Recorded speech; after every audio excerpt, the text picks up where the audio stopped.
In this video, I will show you how to change the country on your Instagram profile. First, open the Instagram app and tap your profile icon in the bottom right corner. Next, tap the menu icon in the top right corner, then scroll down and select Account Type and Tools.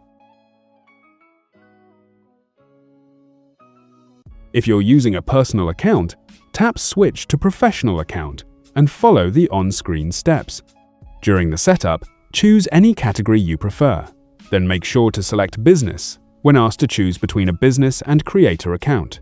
Continue until you reach the business information screen. Here, tap Business Address. Then enter the city, country, and any other details you want to display on your profile.